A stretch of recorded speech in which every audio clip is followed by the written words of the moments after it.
Students या teachers की life में एक चीज बहुत ज्यादा इंपॉर्टेंट होती है जिसको कहते हैं वॉश बैक इफेक्ट। ये एक ऐसा प्रोसेस है जिसमें आपकी असेसमेंट आपकी लर्निंग को डिटरमिन करती है, यानी आपकी लर्निंग को इफेक्ट करती है। या तो पॉजिटिव इफेक्ट होता है आपकी असेसमेंट का लर्निंग पे, या तो नेगेटिव इफेक्ट होता है। असेसमेंट क्या है? यानी आपके एग्जाम्स यानी पेपर्स हैं। पेपर स्टार्ट हो जाते हैं तो आप एग्जाम को पास करने के लिए पढ़ते हैं, या फिर दूसरा काम ये होता है कि वो तमाम चीजें पढ़ लेते हैं जिससे आपकी पर्सनालिटी डेवलप हो जाती है। तो ये दो अलग चीजें हैं।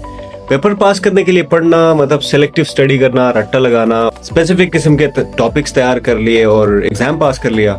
जबकि learning for the sake of learning and learning for the sake of personality development वो थोड़ा सा डिफरेंट होता है। वो ऐसा होता है कि जिसमें आप किसी चीज को ऐसे पढ़ते हैं कि वो आपकी पर्सनालिटी का हिस्सा बन जाता है।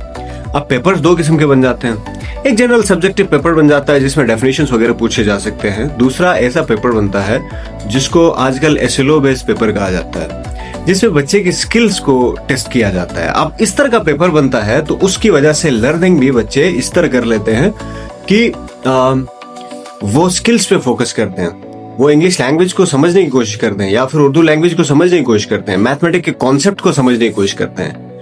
पूरा ऐसे भी रट्टा लगाएंगे, लिख भी देंगे, मार्क्स फुल मार्क्स भी आएंगे, लेकिन उसका उनकी पर्सनालिटी पे, उनके अपने स्किल्स पे कोई इफेक्ट नहीं पड़ेगा। तो आपका एग्जाम जिस तरह का भी हो, वो एग्जाम का तरीकाकार जो आपका पेपर है वो आपकी लर्निंग को इम्पैक्ट करता है। अगर सीधा साधा पेपर है जिसमें सवाल पूछा गया है, डेफिनेशंस पूछी जानी है और एमसीक्यूज हैं, तो बच्चे क्या करेंगे? रट्टा लगाएंगे, उनकी पर्सनालिटी पे कोई इफेक्ट नहीं पड़ेगा, वो पेपर पास करने की कोशिश करेंगे।